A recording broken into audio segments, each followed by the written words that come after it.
Coming here, it was like the right decision. It gave me a real perspective on what my level is right now and what I have to tackle to get better.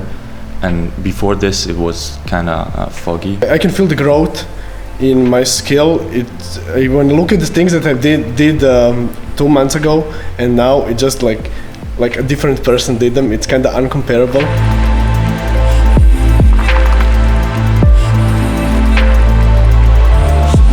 The teachers really drag you out of your comfort zone, kicking and screaming, but you really need it. Whenever you have like people around you that are motivated, that like gonna push you, that structure of the classes, it like really helps you move forward just like as quickly as possible. The best part, I think, that instructors give you like live feedbacks each time, and you learn a lot from the feedbacks, and especially those that they are showing in front of you, like doing it live.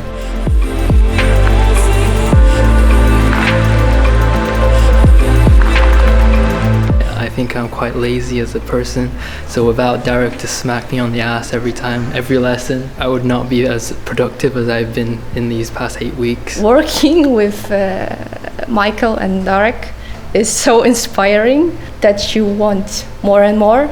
I'm pretty sure that the work and time here is gonna pay off in the future. Focal points: motivation, dedication, discipline. Motivazione, dedizione, disciplina. Motivation, Engagement, Disziplin. Motivacija, predanost, disciplina.